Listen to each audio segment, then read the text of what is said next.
आज हम सीखेंगे लफ्ज़ी और हिंसी गिनती के बारे में। एक आम, दो चूहे, तीन बत्तख, चार तोते, पांच दरख्त, 6 बिल्लियाँ, 7 हाथी, 8 बगले, 9 फूल, 10 गाजरें।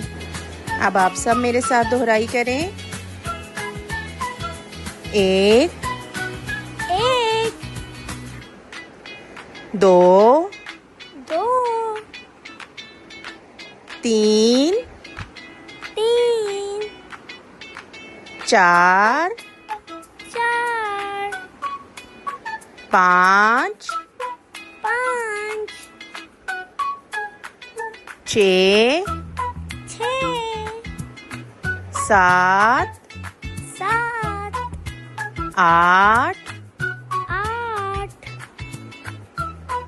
नौ,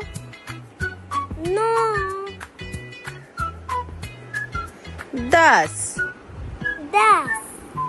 शाबाश। अब आप सबने इसकी लिखाई और पढ़ाई की मशक करनी है। अपना ख्याल रखिएगा। शुक्रिया। अल्लाह हाफिज।